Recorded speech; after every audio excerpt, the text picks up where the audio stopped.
Құрметті тыңдармандар, біз сіздермен бүгін жетілдірілген бәсеке нарығындағы фирманың графиктегі пайда және ұтылыс зонасын анықтауды үйренеміз. Естеріңізде болса, алдыңғы лекцияларда біз фирма өндіру қажет өнім көлемін анықтау үшін фирманың шекті табыстар мен шекті шығындарын салыстыруымыз қажет деп айтқан болатынбыз. Және шекті табыс шекті шығынға тең болғандағы өндірілген өнім көлемі фирма пайдасын максималдандырады, немесе фирма ұтылысын минималдандыратын өнім көлемі болып табылады. Сондықтан әрдайым осы ережені ұстанған жөн.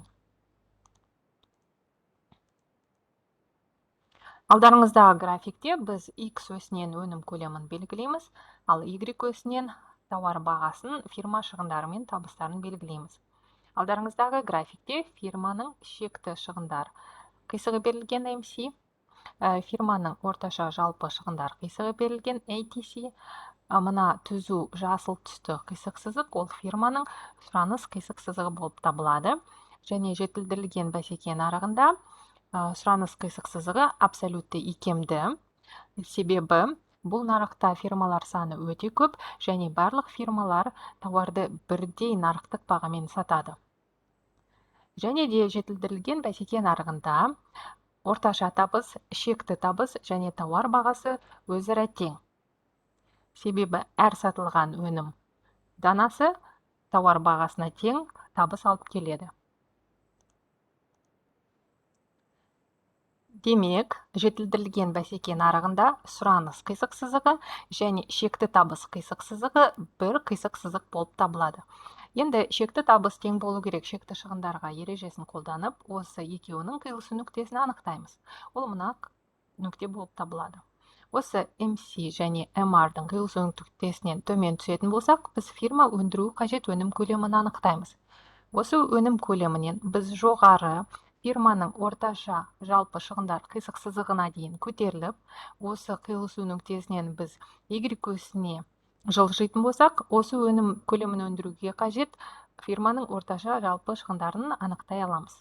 Фирманың орташа жалпы шығындарына өнім көлемін көбейтетін болсақ, біз фирманың жалпы шығындар зонасын анықтай аламыз. Ол мына тіктөртбұрыш зона болып табылады. Ал егерде біз тауар бағасын фирма өндірген өнім көлеміне көбейтетін болсақ, біз фирманың жалпы табыстар зонасын анықтай аламыз. Өздеріңіз көріп отырғандай, фирманың жалпы табыстары фирманың шығындарынан көп, сондықтан фирма пайда алады. Алдарыңыздағы суретте қызғылтым түспен белгіленген тіктөртбұрышты зона бұл фирманың пайда зонасы, себебі тауардың нарықтағы бағасы фирманың орташа жалпы шығындар деңгейінен жоғары орналасқан. Келесі графикте өздеріңіз көріп отырғандарыңыздай фирманың өніміне деген сұраныс азайған және нарықтағы тауар баға деңгейі азайған. Енді біз қайтадан шекті табыстар тең болу керек шекті шығындарға деп, шекті шығындар мен шекті табыс қисық сызықтарының қиылысу нүктесін анықтаймыз. Осы нүктеден төмен түсетін болсақ, фирма өндіру қажет өнім көлемін анықтай аламыз. Осы өнім көлемі деңгейінен жоғары фирманың орташа жалпы шығындар қисық сызығына дейін көтеріліп, біз Y өсіне жылжитын болсақ, осы өнімді өндіруге кететін фирманың орташа жалпы шығындарын анықтай аламыз. Фирманың орташа жалпы шығындары тауардың нарықтағы бағасынан жоғары орналасқан. Демек, егер біз орташа жалпы шығындарды біз өнім көлеміне көбейтетін болсақ, біз фирманың жалпы шығындарын анықтаймыз. Фирманың жалпы шығындары фирманың жалпы табысынан жоғары орналасқан. Ал фирманың жалпы табыс зонасы ол баға көбейтілген өнім көлемі, ол мына тіктөртбұрыш болып табылады. Демек, фирманың шығындары нарықтық бағадан жоғары болғандықтан фирма пайда алмайды, керісінше ұтылыспен кезігеді. Назарларыңызға рахмет.